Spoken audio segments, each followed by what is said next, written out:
Bienvenue à toutes et tous pour cette troisième édition du webinaire de l'Institut du Commerce avec les petites instructions que vous devriez voir normalement sur votre écran. Je ne sais pas, Fabien, si tu les vois toujours pas, mais normalement, vous devez voir les petites instructions. Donc, de couper votre micro, ça, normalement, c'est fait de base. Si votre micro n'est pas coupé, merci de le couper, sauf les présentateurs. Si votre réseau n'est pas super stable ou pas un Wi-Fi avec du monde dessus, je vous invite à couper votre vidéo également. On ne verra juste pas votre visage, mais ce n'est pas très grave. L'idée, c'est en fait que vous voyez juste le visage des présentateurs et surtout les slides en fait, qu'ils vont présenter. Vous avez un petit menu commentaires. Vous pouvez à tout instant poster des commentaires, des questions, poser des questions. Les questions, en fait, ce n'est pas vous qui les poserez, c'est moi qui ferai le modérateur. Il n'y a pas de questions, il n'y a pas de questions qu'on ne peut pas poser. Il y a juste, en fait, pas la possibilité à 45 ou plus que ça, en fait, sur un call, que chacun pose sa question en direct. Alors, tu vois la présentation en tout petit. Alors, c'est pas normal. Je vais arrêter le partage et je vais le remettre. Hop.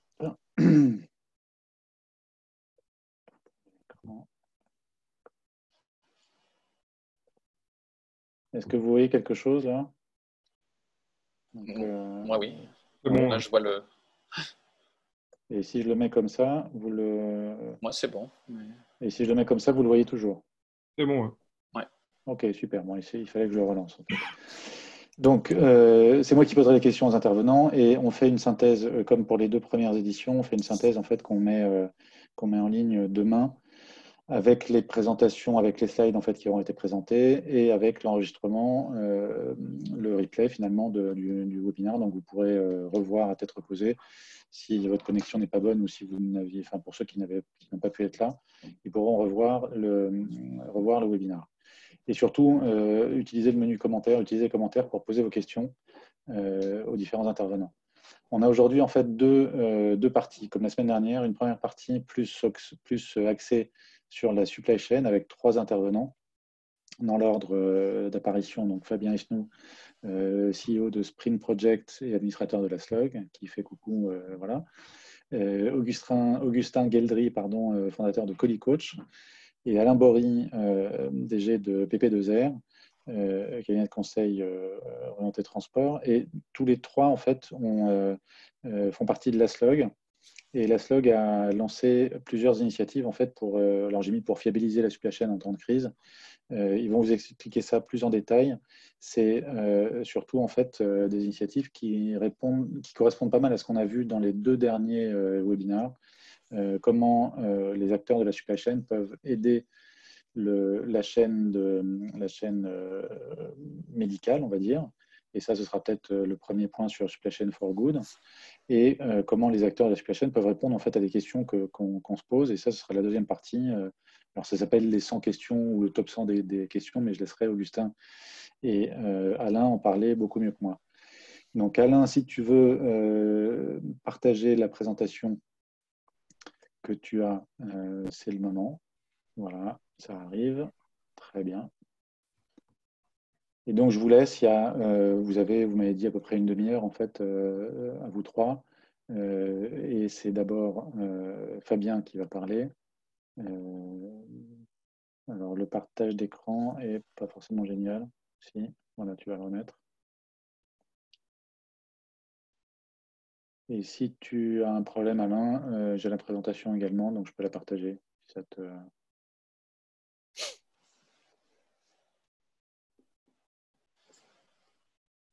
Je vais remettre ton micro, pardon. Ouais, donc j'arrive, je prends juste la bonne. Je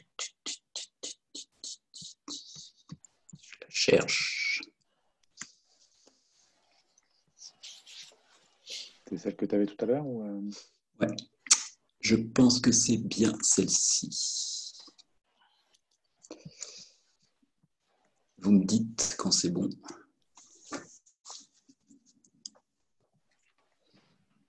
Est-ce que vous voyez?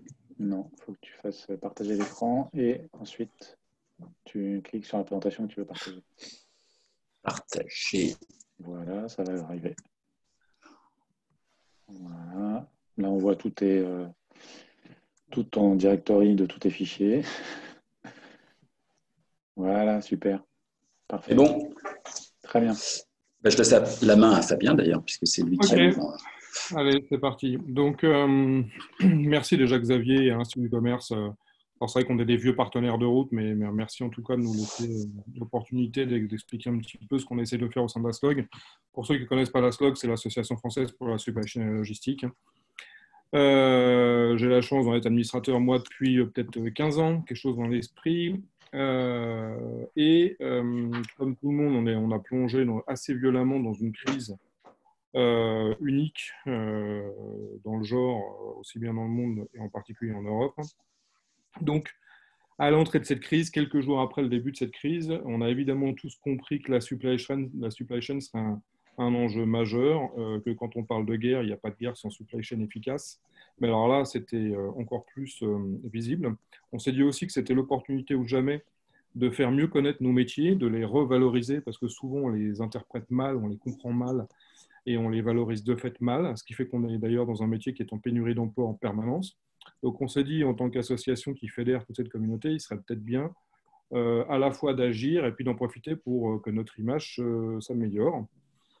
Dans les 2-3 jours qui ont suivi l'annonce de notre président, on a eu un premier échange avec le président et quelques membres du COMEX qui a été de dire, bon,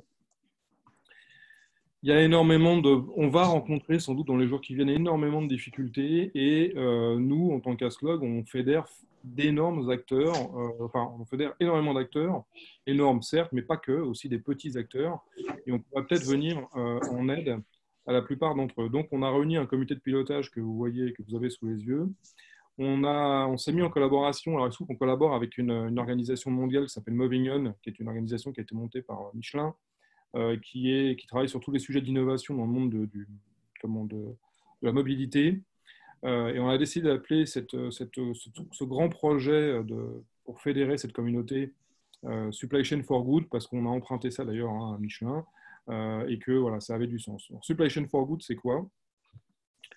L'initiative Supply Chain for Good, c'est mettre en commun les énergies de nos réseaux au service des gens qui vont rencontrer des problèmes. Alors, c'est quoi des gens qui vont rencontrer des problèmes? Évidemment, on pense spontanément à des environnements hospitaliers. Alors, pas que. C'est évidemment toutes les chaînes qui vont se retrouver sous tension. Parce que, alors en effet, je suis un centre hospitalier et j'ai des problèmes d'approvisionnement, ça c'est le premier. Mais je suis un EHPAD et j'ai des problèmes pour récupérer telle ou telle marchandise alimentaire ou autre. Mais je peux aussi être une industrie qui se retrouve sans transport pour X raisons, qui reconfigure son organisation parce que je fais du textile et je me mets à faire des masques, j'ai des problèmes d'approvisionnement de mes matières premières, voilà. Ou je suis une association constituée de bénévoles, et ces bénévoles, bah, pour les raisons qu'on imagine bien, ils sont confinés, pour peu qu'ils soient un peu retraités, bah, ils sont plus que confinés. Bah, du coup, j'ai plus mes bénévoles, et donc j'ai des problèmes.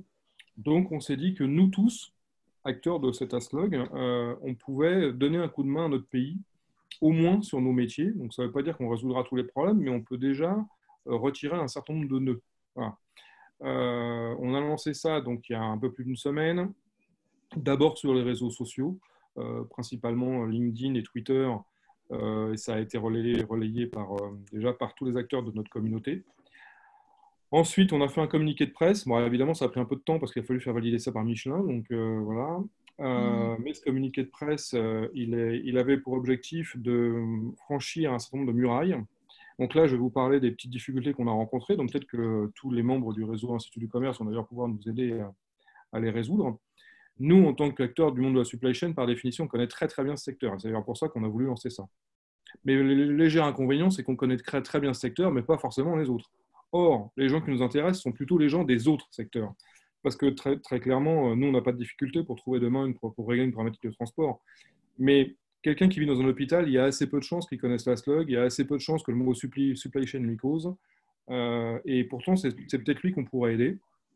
Donc, on a une difficulté qui est de franchir un premier mur, qui est d'aller vers les gens qui ont des besoins et d'être visible par eux, Alors, à travers le réseau, mais aussi en direct. Donc, on a lancé un communiqué de presse hier, parce que c'est assez récent, à destination de la presse grand public. On a aussi été soutenu par un certain nombre d'organisations, dont l'Institut du commerce. Mais hier, par exemple, je sais que le CDCF a présenté en conseil d'administration l'action qu'on avait menée pour essayer de toucher tout ce monde-là. Ça a été relayé par tous les réseaux hospitaliers, enfin, dans les réseaux hospitaliers.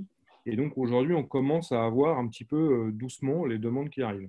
Alors, comment ça se passe concrètement? Aujourd'hui, il se trouve que c'est moi qui coordonne pour les choses qui arrivent. D'un côté, on a des gens qui nous disent, voilà, bah, moi, pour X raison, j'ai de la disponibilité parce que mes flux ont changé. Je faisais de la livraison de meubles. En ce moment, il y a plus de meubles qui se vendent. Donc, du coup, bah, j'ai un peu de dispo. J'ai de la capacité de stockage. Je peux faire la préparation de commandes. Bon, bref. Il y a d'autres gens qui disent, bah, moi, j'ai un peu de temps, donc je suis expert en ça, je peux donner un coup de main. Donc ça, c'est toute la partie offre qu'on recense et qu'on qualifie. Et de l'autre côté, on commence à recevoir des demandes. Typiquement, on a eu, donc on a mis un email, hein, vous voyez là, urgence@taslog.fr, urgence avec un S, donc tout le monde me le demande, donc c'est bien urgence avec un S. Et ces demandes aujourd'hui, je peux vous donner quelques exemples, des demandes d'une entreprise justement de textile qui a renversé son activité pour fabriquer des masques et qui avait des problèmes pour approvisionner les matières premières dont elle avait besoin, problèmes de stockage, préparation de commandes et problèmes de distribution, donc ça c'est en train de se régler. On a eu une difficulté aussi émanant d'une entreprise qui fait de l'impression 3D et qui imprime des masques anti-projection dans ces espèces de bulles, un peu comme des casques qu'on voit là, qui les imprime mais qui voulait les envoyer au CHU de Strasbourg et qui ne trouvait pas de moyen de transport. On lui a déverminé le sujet en trouvant un transport gratuit en plus. On a eu récemment une demande des Restos du Cœur, c'est pour ça que je vous parlais de bénévoles, qui nous ont expliqué que typiquement, eux, ils n'avaient pas de problème d'approvisionnement de leur centre logistique, mais des centres logistiques vers les centres de distribution. Donc, en gros, ils ont 20 centres logistiques, 200 centres de distribution. Entre les deux, le relais est fait par des camions qui sont en propre, mais qui sont conduits par des bénévoles retraités. Ils n'ont plus de bénévoles retraités, donc ils n'ont plus de camions qui bougent. Donc, ils ne savent plus approvisionner leur centre de distribution. Je le fais en résumé, mais en gros, c'est à peu près ça le sujet. Donc là, on va voir, y compris avec Alain qui est à mon côté, comment on peut résoudre ce genre de problème.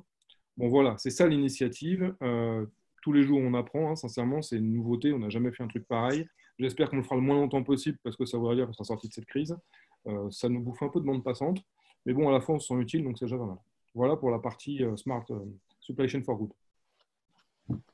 J'ai juste une question avant de passer la parole à Alain et Augustin. Comment se font les relations dont tu parles? Est-ce que ça se fait juste à la main? Vous recevez un mail sur urgence au pluriel taslog.fr, pardon. Il était caché sur mon écran. Vous recevez un mail et puis quelqu'un de l'équipe de Taslog gère les choses et essaie de trouver une solution, ou est-ce que c'est un peu plus automatisé que ça? Aujourd'hui, je récupère moi tout ce qui passe sur urgence@taslog.fr. Je le qualifie parce que souvent ça nécessite un certain nombre de questions pour savoir précisément de quoi on parle. On le redate, c'est-à-dire que ça rentre dans un tableur Excel amélioré, on va dire, où on redate la demande, le pourquoi, etc., les questions complémentaires. On fait appel au réseau pour dire voilà la problématique qu'on rencontre, qui peut filer un coup de main, et après on fait la mise en relation. On s'assure dans le temps que les choses aboutissent, parce qu'on a besoin aussi de retour d'expérience pour pouvoir en parler aux autres, parce que nous-mêmes, on apprend en marchant. Hein. Donc voilà. Il y a un step 2 on ne sait pas si on va le déclencher ou pas. Dans le comité de pilotage, il y a le patron d'une entreprise qui s'appelle B2P Web. Alors pour ceux qui ne connaissent pas, c'est la principale bourse de fret en France, qui nous accompagne sur ce sujet-là, qui a proposé de mettre sa plateforme à disposition de Supply Chain for Good. Je ne sais pas si on en aura besoin. Alain, je pense que tu as un problème de batterie à ton ordinateur. Donc ça, on verra si on l'enclenche ou pas.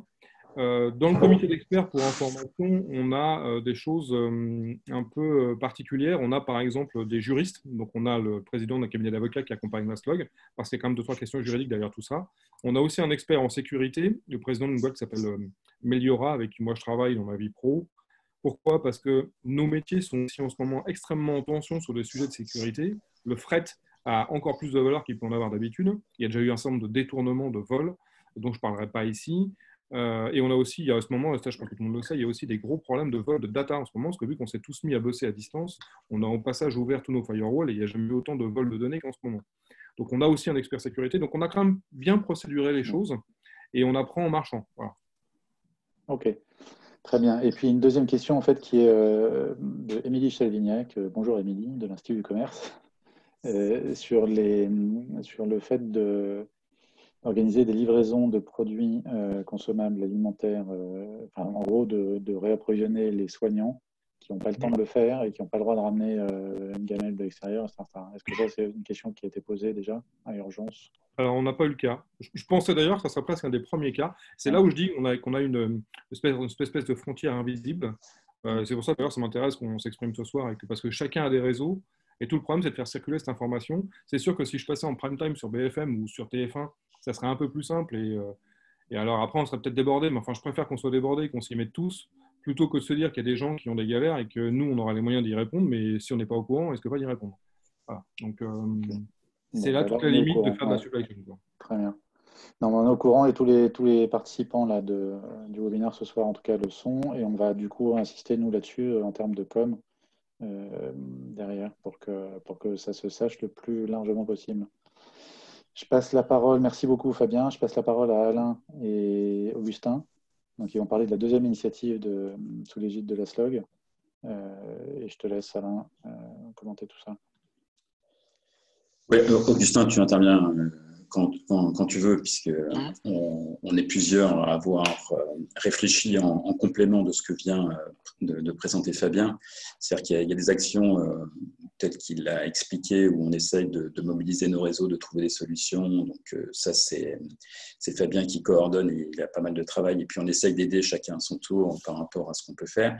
Et puis on s'est dit aussi que peut-être que ça serait intéressant de réfléchir à toutes ces questions que notre communauté se pose, donc les supply chain managers, mais aussi au-delà, au niveau de d'autres métiers de l'entreprise, de différents secteurs, peut-être aussi du grand public, puisqu'on voit bien, enfin on commence à voir que le transport, la logistique, c'est important dans un pays.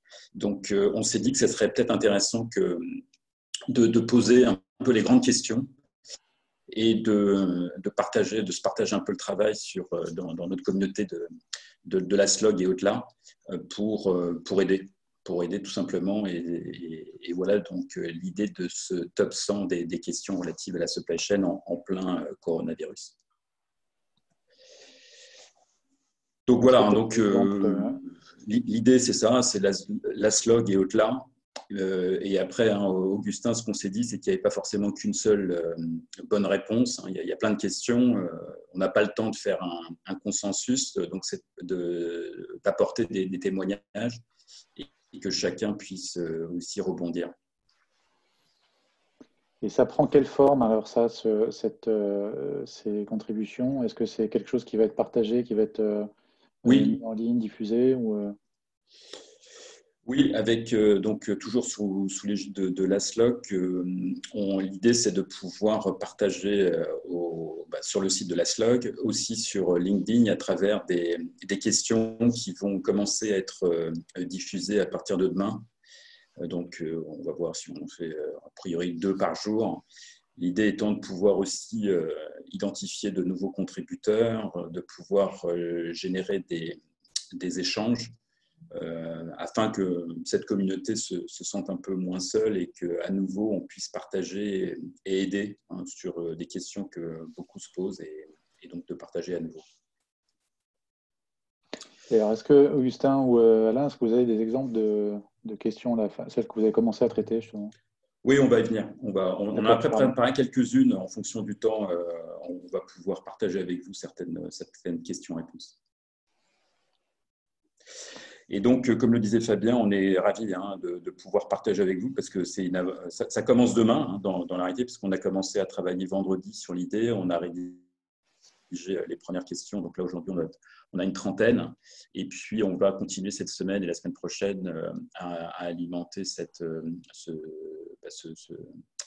groupe de travail avec des questions, des réponses et peut-être de nouvelles questions et sans doute d'ailleurs et des réponses qui vont s'enrichir en fonction de l'actualité. Et ça va se présenter comme ça. À partir de demain, il va y avoir ce type de support, donc assez didactique, on espère, pour que ça soit à destination des professionnels de la supply chain, de leurs confrères, plutôt de leurs collègues de travail qui peuvent être sur les autres départements de l'entreprise, et peut-être même jusqu'au grand public pour expliquer avec des mots simples ce qui est en train de se passer.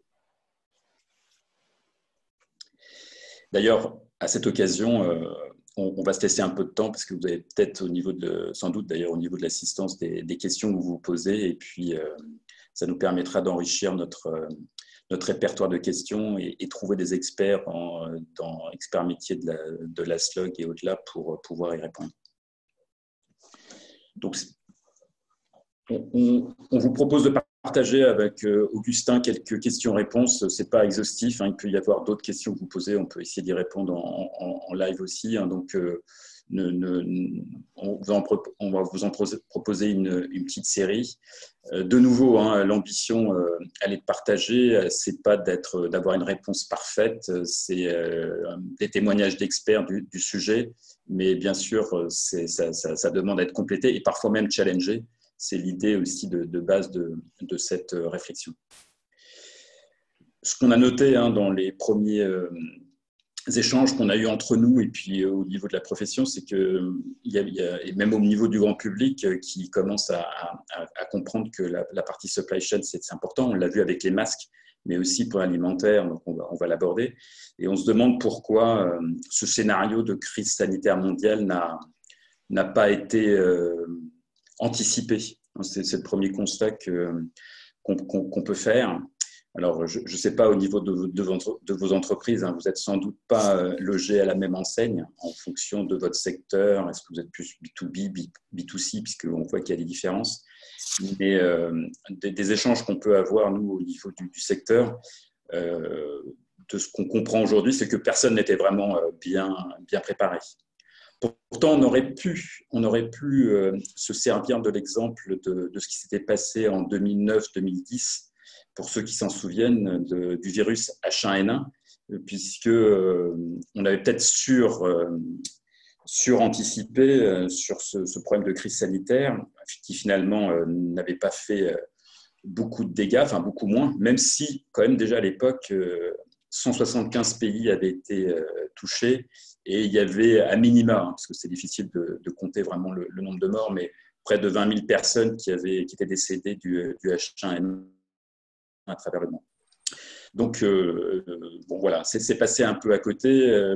Pourtant, notamment ces 5 dernières années, il y a eu beaucoup d'études menées par des cabinets d'audit, de conseil sur les risques liés à la supply chain, quels étaient en fait les risques qui pouvaient se présenter dans le cadre de supply chain mondiale. Donc, il y en a eu beaucoup. À chaque fois, c'est basé sur des interviews de supply chain managers qui témoignent et qui expliquent en fait où sont les risques et comment ils les traitent. Donc, il y a beaucoup de choses qui ont été identifiées sur la défaillance de fournisseurs, des problèmes de qualité de produits, mauvaise prévision aussi, erreur de planification, des problèmes de production, manque de chauffeurs plus récemment à travers la planète, hein, que ce soit en Europe ou aux États-Unis, un gros problème de capacité de transport. Et donc, mais ça, c'est plutôt des risques opérationnels. Et dans les études, on voyait aussi qu'il y avait d'autres facteurs externes qui pouvaient accentuer les problèmes, notamment sur des choses autour de catastrophes naturelles, sur une zone géographique limitée, comme ce qui s'était passé au Japon notamment. Les risques de cyberattaques, très fortement, ça, un grand risque identifié par les supply chain managers à travers le monde. Ça, c'est un gros risque identifié. Des tensions géopolitiques, crack boursier aussi, c'est des choses qui pouvaient ressortir. Concernant une crise sanitaire mondiale, ça faisait partie des points qui étaient listés, mais avec un taux de probabilité considéré comme très peu probable, enfin peu probable. Donc c'est pour ça aussi, c'est sans doute l'explication, même si ça apparaissait dans certains rapports, finalement, ce n'était pas considéré comme un risque majeur pour l'ensemble des supply chain managers. C'est pour ça qu'aujourd'hui, on voit qu'il n'y a pas vraiment de supply chain qui était préparé à ce scénario, et du coup, on voit bien, il y a pas mal de confusion, d'incertitude, d'adaptation, on le voit bien. Donc voilà une première question à laquelle eh bien, on a préparé une réponse qui sera diffusée dans les jours qui viennent. Donc ça, c'était sur le premier point. Augustin, tu peux peut-être faire la deuxième? Ouais. Alors, là, je t'avoue que je me suis retrouvé avec un problème technique de l'autre côté. Excusez-moi. C'est les joies du direct que je vais essayer de débloquer autrement. Il y en avait une sur effectivement les perturbations. Je pense qu'il y a eu plusieurs choses. La première, c'est qu'évidemment, on l'a compris sur le plan de la population, il y a eu un tel phénomène d'affolement lié aux déclarations dans les médias et à l'approche du confinement qu'on a bien vu les chocs sur la demande où tout le monde s'est rué. Et évidemment, c'était l'effet coup de fouet qu'on connaît et qui, bien sûr, s'est produit à grande échelle et en plus était absolument inattendu de toutes les supply chains pour les raisons que Alain a évoquées. Ce phénomène-là, il a été brutal et il a été en plus sur plein d'univers produits. Alors, on a vu les sujets sur le papier toilette, les pâtes et ce genre de choses, mais ça a touché finalement beaucoup de rayons, tous en même temps et dans des proportions très fortes. Derrière, évidemment, ça a perturbé toutes les chaînes parce que tout le monde s'est mis à commander auprès de ses fournisseurs. Il y a eu sûrement des appels d'ordre de commande assez élevés. Évidemment, ça est venu mettre la confusion aussi bien dans l'approvisionnement de ces plateformes logistiques, avec un phénomène aussi qui est venu se cumuler sur un absentéisme plus important lié à du droit de retrait, lié à bien sûr de la maladie. Donc on a eu d'un côté des afflux, des vagues très violentes en termes de variation de flux, avec en plus un effectif qui était soit manquant, soit nouveau parce que pris à la dernière minute pour essayer de pallier à la surcharge d'activité, donc des gens moins formés ne connaissant pas forcément le mode de fonctionnement des plateformes. Avec un autre élément qu'on a évoqué un petit peu, qui a été la migration d'une partie de la population au moment de l'alerte sur la déclaration du président et qui a fait effectivement sortir une partie de la population parisienne vers des zones de province et notamment dans des zones qui n'étaient pas forcément des zones forcément très denses, mais plutôt des zones, je dirais, de résidence secondaire, donc pas du tout préparées en plein mois de mars à recevoir une population comme en plein été. Donc avec un deuxième impact qui a été le besoin de transférer des flux qui sont en plus pas approvisionnés par les mêmes plateformes logistiques. Donc au lieu d'aller approvisionner la grande surface de l'Île-de-France, on se retrouve à aller approvisionner un magasin de surface bien moindre dans une zone très périurbaine, voire rurale, ce qui évidemment a pris du temps. Donc voilà ce qu'on peut juste dire pour garder quand même un œil sur le timing. Mais voilà, un autre élément qui a expliqué ça, c'est la circulation de la population et ce phénomène totalement imprévu de ruée dans les magasins. On a tous vu les vidéos et les files d'attente, etc. Je te laisse reprendre peut-être, Alain, sur les ports et les entrepôts. Oui, encore au moins sur les ports, peut-être. Oui, ou peut-être sur les ports, parce qu'il y a aussi, même si on reste vraiment sur ce qui nous concerne aujourd'hui, cette crise sanitaire qui va durer un petit peu. Et souvent, dans les échanges, il commence à y avoir des interrogations sur ce qui va se passer sur les appros, donc notamment d'Asie du Sud-Est et de Chine en particulier, qui ont repris. Et donc, avec pas mal de conteneurs sur les bateaux, puisqu'il y a à peu près 3 semaines de mer pour faire la distance. Et donc, il y a une question qui peut se poser, étant donné que maintenant on est à l'arrêt, il y a très peu de consommation, il y a donc très peu de sorties d'entrepôts depuis plus de 15 jours.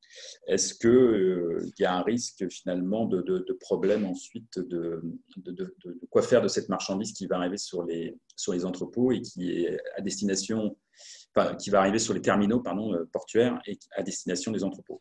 Donc ça, c'est une chose que beaucoup de supply chain managers aujourd'hui regardent avec leurs prestataires, notamment les commissionnaires, les compagnies maritimes, pour trouver des solutions et regarder comment gérer ce point. Il y a forcément des solutions d'attente, mais ça, c'est une question sur laquelle beaucoup de supply chain managers sont en train de travailler actuellement. Je rajoute juste, je me permets, Alain, de rajouter une chose que j'ai vu passer tout à l'heure. Pour compléter sur l'aspect de l'enjeu des ports que tu viens d'évoquer, c'est aussi le fait que la chute de fret a été telle que plusieurs des compagnies, des grandes compagnies sont en train de fermer massivement tout un nombre de lignes, notamment en provenance de l'Asie. Je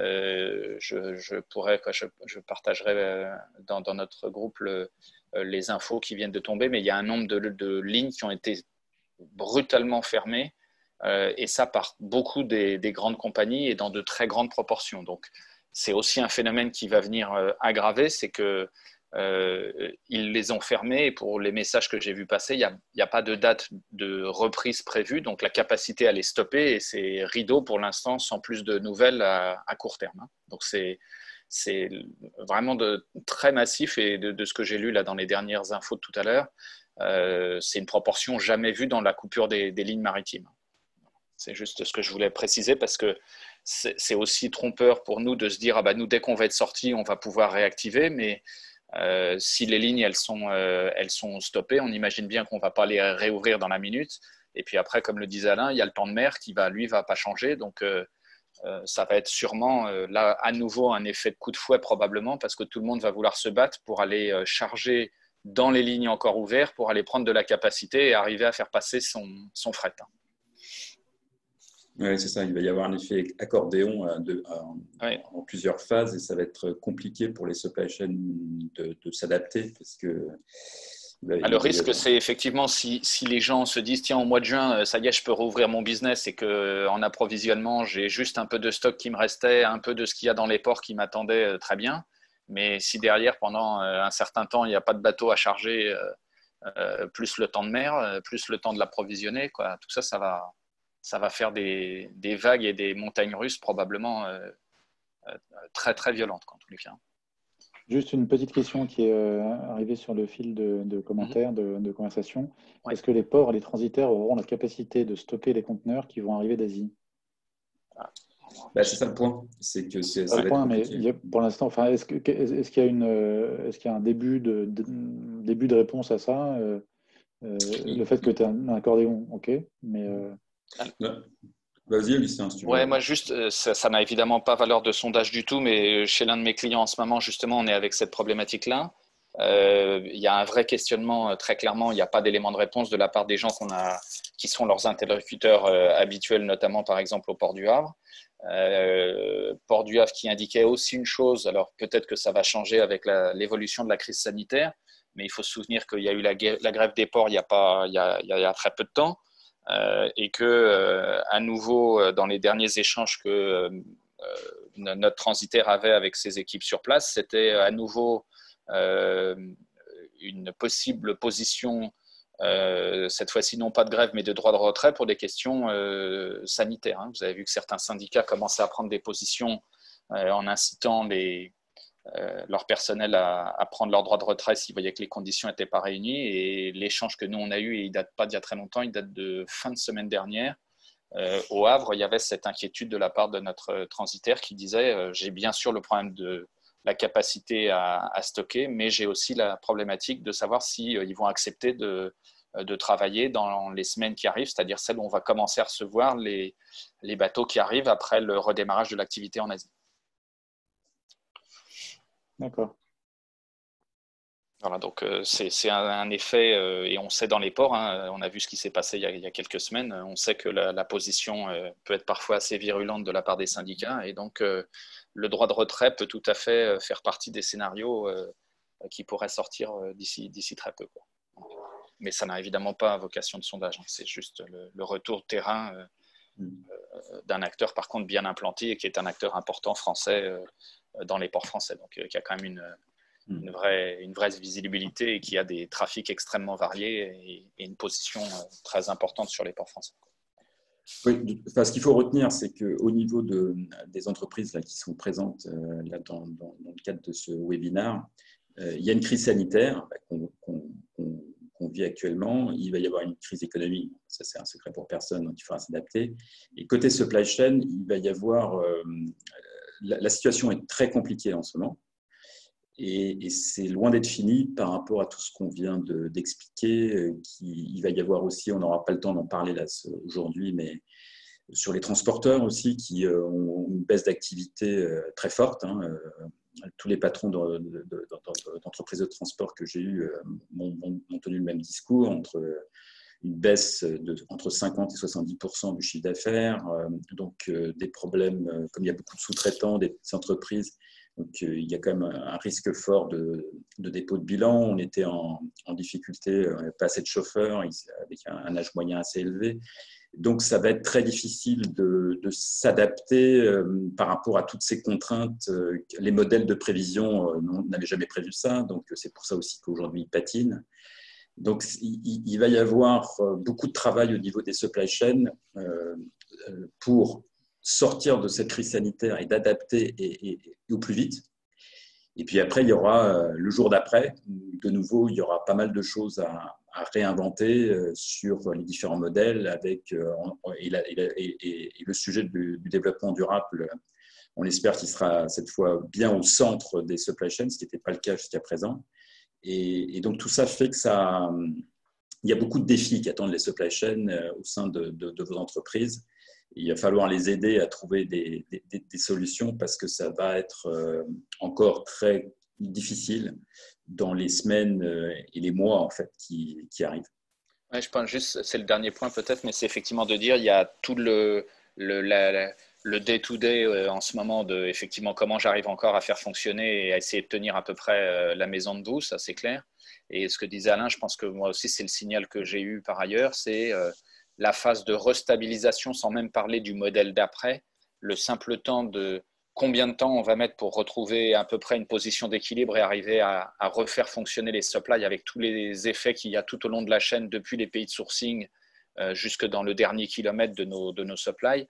Ça va sûrement prendre du temps. C'est pas du tout juste de se dire une semaine après la fin du confinement, on va très vite retrouver nos repères. Je pense qu'entre les acteurs qui auront disparu, les problèmes capacitaires, etc., il va y avoir une vraie phase de stabilisation et de recherche de repères qui va vraiment prendre du temps, je pense. Xavier, est-ce qu'il y a des questions auxquelles on peut Non, pas répondre? d'autres questions. Enfin, une autre question aussi sur est-ce qu'on peut anticiper une augmentation du coût de transport maritime pour l'import d'Asie?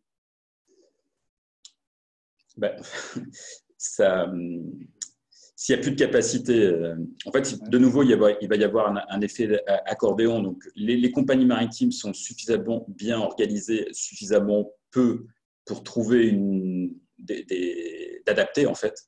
Et donc, on peut leur faire confiance pour adapter le prix par rapport à la demande. Donc, ça, c'est une chose. Donc, oui, il va y avoir des hausses et des baisses.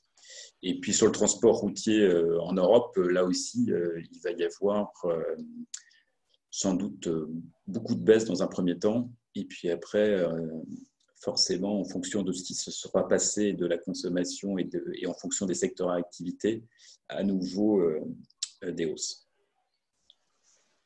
Ok, bon, ce que je retiens, moi, c'est effectivement beaucoup de travail pour stabiliser ou en tout cas arriver à gérer tous ces flux qui sont totalement erratiques aujourd'hui et qui risquent de l'être pendant un petit moment encore à cause de tous ces effets d'à-coups et d'accordéon.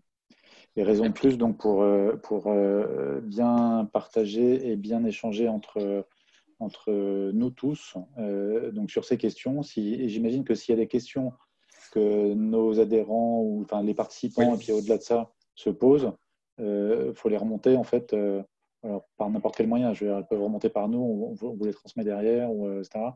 C'est comme ça que ça va fonctionner. Oui, c'est peut-être juste pour ce que disait Alain, mais effectivement pour nous c'est important aussi parce qu'on n'est pas nous opérationnels aujourd'hui, on l'a été dans le passé mais on ne l'est pas aujourd'hui. Et évidemment la multiplicité des cas de figure et de vos problématiques, elles évoluent, on l'imagine et on le comprend au jour le jour. Et ça peut nous éclairer tant pour essayer de vous y répondre, bien évidemment, mais ça peut éclairer d'autres acteurs qui vivent les mêmes difficultés et qui donc pourront faire l'objet d'un question-réponse à diffuser publiquement. L'idée, c'est que vous êtes au cœur des opérations et donc voilà, il y a des problématiques qui nous reviennent par nos clients, mais vous en avez peut-être d'autres.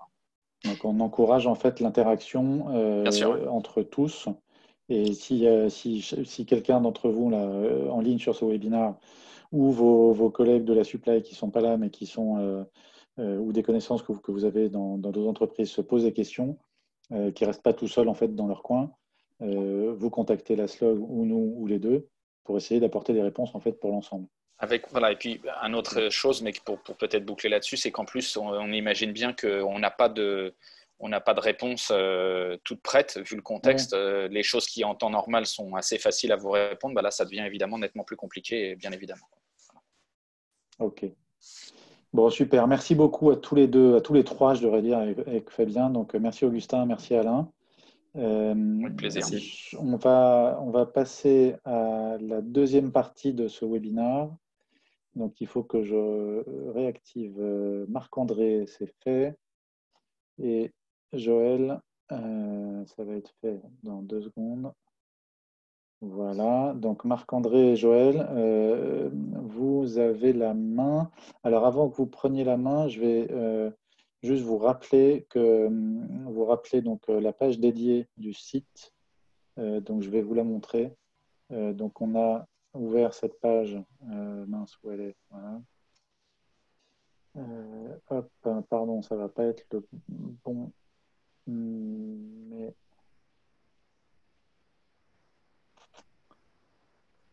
voilà, donc cette page du site, vous allez dans la médiathèque.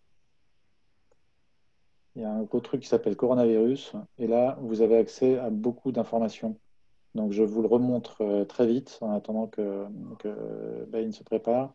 Des bonnes pratiques individuelles et collaboratives. Donc là, on va retrouver aussi bien les guides pratiques des associations professionnelles du type ILEC, ANIA, FEF, FEVAD en France et à l'étranger aussi. Vous avez des choses de CR Italie, du FMI aux US, des initiatives des marques ou des enseignes. Alors on les poste, on ne peut pas tout poster parce qu'il y en a beaucoup, mais on essaie de poster les choses qui nous paraissent les plus pertinentes. Du non alimentaire également, il n'y en a pas beaucoup, il faudrait qu'il y en ait plus que ça. Et puis les partenaires de notre écosystème, donc Bain qui va parler juste après, mais également d'autres. Des aspects juridiques, des aspects ressources humaines, disponibilité linéaire, supply chain, communication. Donc vous avez plein de choses là-dessus. Vous avez également le replay des webinars qui se trouvent dans le forum de partage d'idées. J'y vais pas. Les comportements shopper, donc je vous invite à y aller. On a mis aujourd'hui encore des études qui sont très intéressantes. Que vous avez là, on met la date, donc ça vous permet de prendre les plus récentes en premier. Et également une partie qui va grossir, qui s'appelle Et après, donc qui prépare la sortie de crise, même si ça ne va pas être simple et puis ça risque de durer longtemps. Mais en tout cas, il faut arriver à anticiper un certain nombre de choses là-dessus. Voilà, donc je voulais juste partager ça. Et maintenant, je vais laisser la main à Marc-André et Joël. Si vous avez des slides, voilà, Marc-André, maintenant, tu es un grand habitué. Donc, c'est parti. Merci beaucoup Xavier, bonsoir à tous. Merci pour les présentations, les discussions sur la supply chain, c'était absolument fascinant. Ce qu'on se propose de faire ce soir avec ma collègue Joël de Montgolfier, c'est de continuer les discussions que nous avons commencées lors des 2 premiers webinaires et vous apporter ce soir un éclairage très spécifique sur ce qui se passe en Chine. C'est intéressant de regarder l'évolution actuelle de ce marché. On vous donnera quelques éléments sur la sortie ou la tentative de sortie de crise qui est en cours. Et on en parlera non seulement sur le plan de la crise sanitaire, mais surtout sur le plan du business, à la fois pour le retail, mais aussi pour les différentes catégories de produits. On n'a pas beaucoup de temps, donc on va essayer de faire court pour vous permettre de nous poser des questions. Voilà, donc premier élément, en fait, vous vous rappelez sans doute de cette planche que nous avons déjà montrée à 2 reprises qui explique un petit peu le déploiement de la crise en 3 phases. Une situation qui émerge au début sans beaucoup d'intervention des gouvernements et peu de compréhension du grand public. Une phase d'escalade très très rapide dans laquelle les infections grandissent, les mesures restrictives arrivent et du coup le retail et les consumer products sont pris dans dans cet engrenage-là. Et puis la troisième phase, qui est la phase de la rémission puis de la guérison. Aujourd'hui, en fait, le monde entier est dans la phase 2. Même les pays d'Amérique du Sud qui étaient encore en phase 1 sont maintenant quasiment tous en phase 2. Les États-Unis sont à fond dans la phase 2. Et il y a quelques pays qui semblent émerger dans la phase 3, la Chine, Hong Kong, la Corée du Sud et Singapour. Alors pourquoi on parle de phase 3 pour la Chine? Vous voyez ici un certain nombre de pays sur ce graphe-là. Le graphe représente le nombre cumulé de cas confirmés et ils sont représentés en fait sur le nombre de jours depuis le 100e cas avéré dans le pays. Et ce que vous pouvez voir ici, c'est que la Chine, qui est en avance par rapport aux autres pays, c'est normal, on le savait, a aujourd'hui sur ce graphe, qui est un graphe en échelle logarithmique, qui s'est aplati complètement, de la même façon que la Corée du Sud s'est aplatie aussi. Donc, il n'y a plus de croissance rapide du nombre de cas. Ça ne veut pas dire, c'est trompeur ces graphes logarithmiques, ça ne veut pas dire que les nouvelles infections sont complètement à zéro, ce n'est pas vrai. Il y a régulièrement de nouvelles infections en Chine. D'ailleurs, ça pose de vraies questions au gouvernement chinois qui a de nouveau fermé toutes les frontières. Mais pour l'instant, le gouvernement chinois dit que tous ces cas sont des cas importés et qu'à l'intérieur de la Chine, le nombre d'infections nouvelles est complètement sous contrôle. C'est intéressant de voir comment ça s'est passé. Ce graphe ici montre à peu près les mêmes informations, mais un petit peu différemment. La ligne rouge, c'est la ligne de la Chine. La ligne verte, c'est un autre exemple pour contraster avec la Chine, c'est l'Italie. Et ici, on montre le nombre de nouveaux cas par jour, nombre de nouveaux cas avérés par jour. Et ce qu'on peut voir par rapport au... Et là, on mesure ça en distance par rapport au début du confinement. Ce qu'on voit, c'est que la courbe chinoise, en fait, a atteint un pic un petit peu moins de 15 jours après le confinement. Et le nombre de cas nouveaux chaque jour a commencé à baisser. Donc, il y avait toujours des nouveaux cas, hein, mais il a commencé à baisser après ce jour-là. Ce n'est pas du tout le cas pour l'Italie. Et une des raisons principales de cette différence, c'est la même chose d'ailleurs pour nous en France. Hein. On suit la courbe de l'Italie. C'est la même chose pour l'Allemagne. Ça va être la même chose pour les États-Unis et pour d'autres pays. La raison, c'est que la Chine a pris des mesures extrêmement agressives dès le début. Donc, ils ont attendu 3 semaines pour déclencher les choses. Ça leur a été reproché. Mais très vite, le gouvernement chinois a pris des mesures extrêmement autoritaires en confinant des régions entières et en déplaçant des centaines de milliers de personnes d'une zone à une autre. Et donc, c'est pour ça qu'ils sont arrivés à écraser complètement la courbe des nouveaux cas, même si, encore une fois, ce n'est pas tout à fait zéro. C'est trompeur à cause de l'échelle, mais les nombres de nouveaux cas sont très faibles. Et ce qui est intéressant quand même, c'est deux choses. D'abord, 70% des nouveaux cas se sont passés après le pic. Donc, il faut faire attention dans nos économies et en France en particulier à ne pas crier victoire trop vite sur le plan sanitaire, parce que lorsque le pic va être atteint, on aura encore 70% des nouveaux cas qui se sont déroulés pendant toute la crise qui arriveront à ce moment-là. Donc, c'est vraiment important de garder ça en mémoire. Et la deuxième chose, c'est que, comme je le disais tout à l'heure, le gouvernement chinois n'est pas rassuré. Aujourd'hui, quand on parle, nous, à nos associés en Chine et à nos clients en Chine, ils se préparent tous à la résurgence. Ce n'est pas une bonne nouvelle. Ils sont en train de planifier une résurgence qui arriverait à la fin de l'été ou au début de l'automne. Franchement, ça ne serait pas une bonne nouvelle pour le monde entier, en fait, parce que ça veut dire que les supply chains vont être encore perturbés pendant longtemps. Et ça veut dire aussi que si ça se passait chez nous, ça continuerait en fait l'état dans lequel nous sommes aujourd'hui.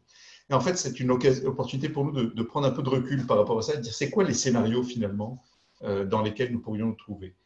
Aujourd'hui, le scénario le plus favorable, c'est le scénario numéro 1. C'est ce qu'on a appelé le choc et la guérison. En fait. C'est un scénario dans lequel il y a un cycle de suppression, donc c'est les mesures de confinement, etc., qui est suivi par des mesures de protection par la suite qui font qu'on ne revient pas vers une épidémie extrêmement forte, extrêmement dommageable pour l'économie. Ça, c'est l'hypothèse, la meilleure hypothèse. C'est l'hypothèse dans laquelle le gouvernement chinois se place aujourd'hui. C'est ce qu'ils ont fait avec des mesures que très très peu d'autres pays sont capables de prendre. Et leur espoir, c'est que c'est contenu. La réalité, c'est qu'ils n'en sont pas sûrs aujourd'hui. et on verra dans les 2, 3, 4 semaines qui viennent si les choses repartent ou pas. On verra dans les 2, 3 mois qui viennent s'il y a de nouveaux effets, mais en tout cas, c'est leur scénario. Le scénario 2, c'est le scénario dans lequel, je pense, les économies européennes se placent. Là, le virus, enfin l'épidémie, prend plus de temps à être sous contrôle. Pourquoi? Parce que nos mesures de confinement ou nos mesures de suppression, comme on utilise, enfin, le mot qu'on utilise en anglais, c'est suppression, ne sont pas aussi autoritaires et aussi définitives que celles que la Chine peut prendre. Et dans ce cas-là, en fait, il faudra plus de temps pour écraser la courbe et revenir à zéro infection. Donc, à un moment où on est capable de non seulement sortir du confinement, mais de redémarrer un certain nombre d'activités. Parce que la sortie du confinement en elle-même n'est pas forcément le point de retour. C'est quand les gens vont pouvoir repartir à la fois pour les enfants dans les écoles et pour les adultes à leur travail. Donc ça, c'est le scénario numéro 2. C'est le scénario positif, entre guillemets, dans lequel les gouvernements et les autorités européennes essayent de se placer. Et le scénario 3 à droite, c'est sans doute le scénario le plus inquiétant pour nous tous, mais c'est un scénario qu'on ne peut pas écarter. C'est un scénario dans lequel, après le premier pic, il y a un redémarrage de l'épidémie parce que les gens ne sont pas assez prudents, parce qu'il reste encore des personnes infectées dans la population, et ça repart. Et en fait, il y a des scénarios qui sont en train d'être tournés en ce moment par un certain nombre d'universités, par des différentes autorités qui regardent ça et qui se disent qu'est-ce que ça peut vouloir dire et combien de temps ça peut durer. Dans les scénarios les plus défavorables, ce combien de temps peut durer un an et quelques en fait. Donc aucun de nous ne veut se mettre dans cette optique-là, mais on ne peut pas en fait complètement écarter le risque de reprise de cette épidémie. Alors, qu'est-ce que ça veut dire du côté du consommateur? On a fait une enquête dans les derniers jours là, en Chine, donc c'est quelque chose de très très frais. On a interviewé 1000 consommateurs et on leur a demandé qu'est-ce que cette épidémie avait changé à leurs habitudes de consommation et à leur niveau de consommation. Ici, vous avez les 3 barres que vous voyez sur le graphe de gauche. C'est la réponse pendant la phase d'escalade rapide. La réponse actuelle, en fait, pendant cette phase qui a commencé il y a déjà 4 semaines en Chine de guérison, enfin, ou de rémission et de guérison. Et puis, la dernière barre, c'est au-delà de la pandémie. On a demandé aux gens de se poser la question, de se poser la question sur le futur. Encore une fois, ça c'est du déclaratif. Ce sont des interviews que nous avons réalisées il y a quelques jours. Et ce qu'on voit en fait, c'est que la baisse de consommation a été relativement limitée. C'est le chiffre que vous avez en dessous de chaque barre, moins 7%, moins 3%, moins 1%. Donc, ça n'a pas trop affecté la consommation globale. En revanche, ce qui est intéressant, c'est de voir comment ces choses se projettent quand on regarde différentes couches sociales. Ici, vous avez les mêmes chiffres, en fait, les mêmes interviews, mais séparés par revenu mensuel, en fait. Donc, vous avez en dessous de 7000 RMB, entre 7000 et 20 000 RMB, et au-dessus de 20 000 RMB, qui est considéré comme la classe aisée en Chine. Et ce qu'on voit ici, c'est que la situation est plus compliquée pour les familles à revenus modestes. Et en tout cas, les prévisions de dépenses au-delà de la crise vont être beaucoup plus serrées pour cette catégorie-là de la population. Et ça fait évidemment l'hypothèse qu'il n'y a pas de rechute, qu'on est dans le scénario 1, c'est-à-dire qu'on a contrôlé les choses, le confinement est en train d'être levé progressivement et on va revenir petit à petit à la norme. Donc ça, c'est du côté des dépenses en fait, des ménages. Maintenant, qu'est-ce qui se passe du côté des acteurs du retail? Je vous montre ici une planche sur les chiffres d'un des plus grands distributeurs alimentaires traditionnels chinois. Ce qu'on a vu en fait dans la phase d'escalade forte de l'épidémie en février en Chine, on a vu plus 22% de croissance. Et cette croissance, comme on l'a déjà discuté pendant les 2 derniers webinaires, elle a commencé à cause d'un phénomène de panique que les orateurs précédents ont mentionné sur la supply chain. Mais très vite, ce phénomène de panique s'est transformé en un phénomène de consommation plus importante et de transfert, de substitution de consommation entre le food service qui a complètement fermé, et donc les restaurants qui ont complètement fermé, et la consommation à la maison, ce qui explique en fait ce pic continu d'augmentation. D'ailleurs, on a vu 10% d'augmentation du trafic. Ce n'était pas simplement du volume, mais aussi du trafic dans les magasins. Ce qui est très intéressant, c'est qu'au mois de mars, après la levée du confinement formel, on est toujours dans une situation entre 0 et 10% de croissance par rapport à l'année dernière. Et quelque part, on s'attendait à un effondrement en fait, de la consommation à l'ouverture à la levée du confinement. Et en fait, ce n'est pas du tout ce qui est en train de se passer. Pourquoi? Parce que le retour au travail est graduel. Il y a encore un rétrécissement en fait, des plages horaires de travail. Les gens reviennent plus tôt à la maison, etc. Mangent encore plus à la maison. Le trafic dans les restaurants peine à repartir. Les restaurants sont à nouveau ouverts, mais on est encore plus dans de la livraison à domicile que dans de la consommation sur place dans les restaurants. C'est très faible, en fait, cette part-là.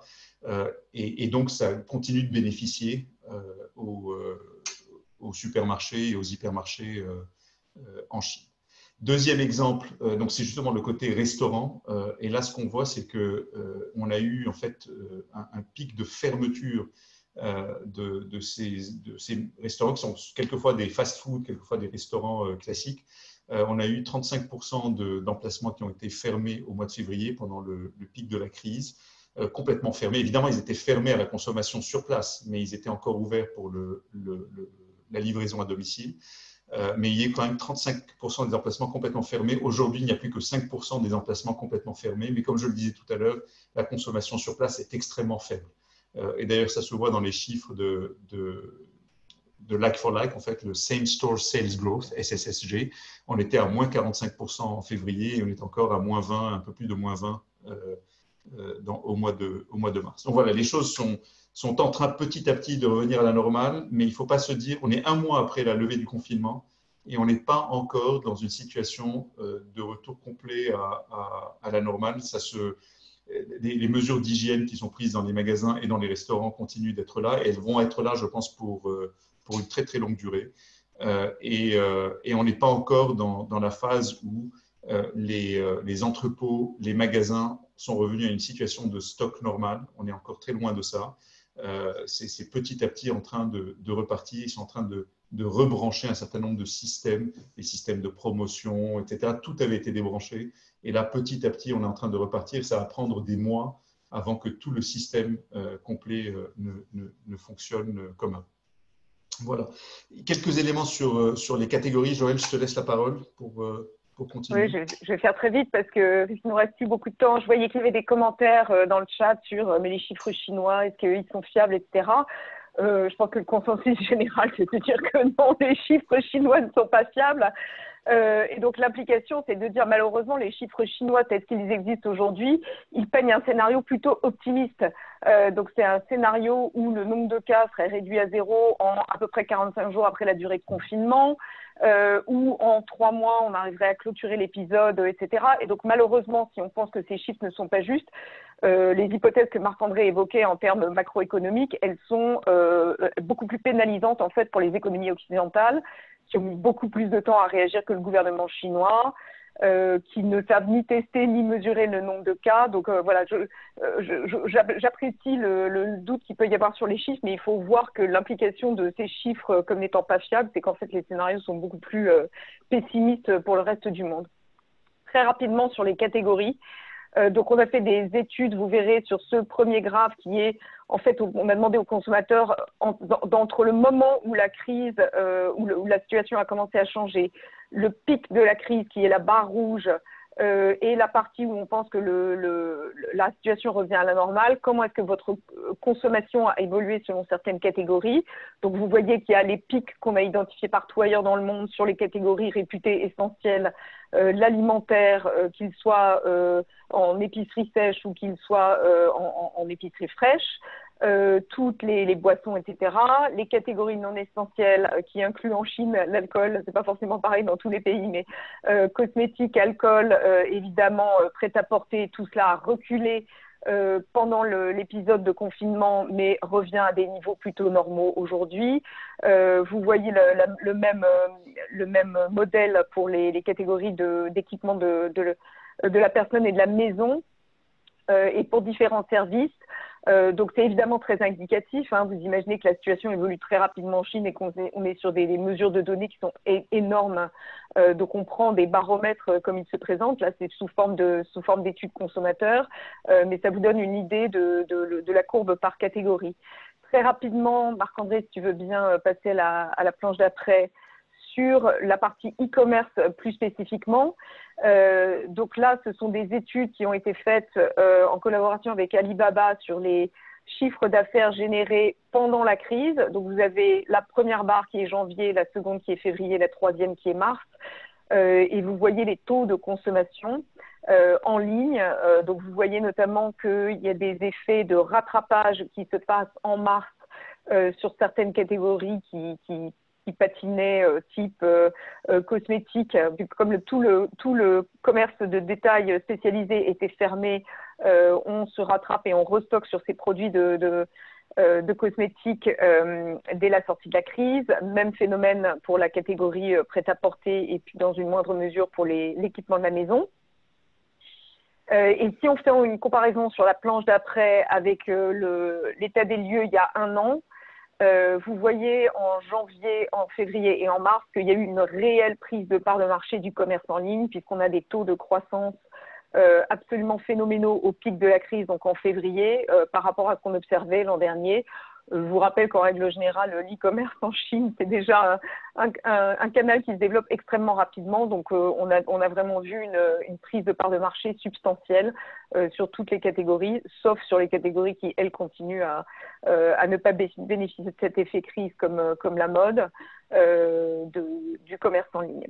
Voilà, donc je suis désolée, c'est un passage extrêmement rapide compte tenu du temps de parole qui me restait. La dernière planche qui nous est donnée, elle commence à dessiner sur la base des indications qui remontent du terrain, donc les différentes courbes de consommation qu'on peut observer entre les catégories qui ont subi une forte baisse à court terme, mais qui commencent à retrouver du rose aux joues comme restaurant dont Marc-André parlait, toute la partie de distraction, jeux en ligne, etc. Celles qui ont été très atteintes dans le court terme et qui ont un effet de rattrapage très rapide maintenant, mais qui devraient revenir à une consommation plus normalisée après. Donc mode prêt-à-porter, boissons alcoolisées et tout l'équipement de la maison. Des catégories qui ont subi un effet de poussée, mais qui vont revenir à une consommation normale, et c'est évidemment tout le domaine de l'alimentaire. Puisqu'on avait des taux de consommation à la maison qui étaient totalement anormaux et qui étaient vraiment liés au confinement. Et puis, dernière catégorie, celles qui ont augmenté dans le court terme et qui devraient subir une poussée à plus long terme, puisqu'il y a une vraie transformation des attitudes consommateurs. Donc, tout le sujet de l'éducation en ligne, tout le sujet de la santé en ligne, du e-commerce en règle générale, au-delà de cet épisode, et puis de la distraction en ligne. Donc voilà, on a bien vu en fait qu'il y avait une transformation des comportements de consommation qui ne va que s'accélérer à partir de maintenant. Voilà, je m'excuse pour la brièveté du propos, mais j'essaie de tenir dans les temps. Non, merci beaucoup, Joël. Merci, Marc-André. Il y a juste une question en fait qui a été posée pendant votre présentation. Que sait-on des défaillances d'entreprises liées au coronavirus en Chine, et en particulier celles de prestataires logistiques? Est-ce qu'il y a j'imagine qu'il n'y a pas de chiffres très précis là-dessus. Non, il n'y a pas de chiffre précis. Moi, je posais la question à un de mes clients cette semaine, en fait, en lui demandant s'il avait eu des problèmes de logistique. Lui, c'était pas vraiment son problème. Son problème principal, c'était on en a parlé la dernière fois, c'était la pénurie de personnel. Il me racontait, les chiffres sont incroyables en fait. Ils ont ouvert le confinement il y a 2 semaines. Ils ont petit à petit ouvert Wuhan, vous savez, la fameuse région qui était l'épicentre. Il y a 300 000 personnes qui attendent de pouvoir repartir à leur travail dans les autres régions, qui avaient été chassées en fait des provinces chinoises où ils étaient, qui ne pouvaient plus travailler, n'avaient plus le droit de travailler, ont été obligés de repartir dans se confiner dans leur région d'origine alors qu'ils n'avaient pas de travail là-bas, etc. Donc, dans des situations compliquées personnelles et humaines. Et là, ils attendent et il me dit, le problème, c'est que maintenant, si je revois, ce CEO avait un certain nombre d'employés de cette région, il me dit, je les fais revenir, je leur demande de revenir, mais pour le reste de mes employés, je n'ai pas le droit de les faire venir, de leur venir en confinement pendant 15 jours et ne pourront travailler que dans 15 jours. Donc, il y a des délais, en fait. Et c'est ça qui perturbe tout. Je n'ai pas entendu parler autant de défaillances d'entreprise que de problématiques de gestion de personnel, en fait, à ce stade. D'accord. Bien, on a débordé, comme une sale habitude maintenant, mais merci beaucoup. Très intéressant. Comme d'habitude aussi, ce webinaire sera disponible en replay à partir de demain matin. On va écrire une synthèse d'ici demain midi. Normalement, ça devrait être OK. Et les présentations à la fois de Laszlo, de Fabien, Augustin et Alain, et la vôtre, Marc-André et Joël, si vous pouvez me la renvoyer en PDF. Comme ça, on pourra la poster également sur le site. Un grand merci à vous 5 présentateurs et présentatrices. Merci à tout le monde. Je vous souhaite une très bonne soirée. C'est l'heure de l'apéro. Donc, confinement n'empêche pas l'apéro. Merci à tous et portez-vous bien. À très bientôt. Merci Xavier. Au revoir. Au revoir.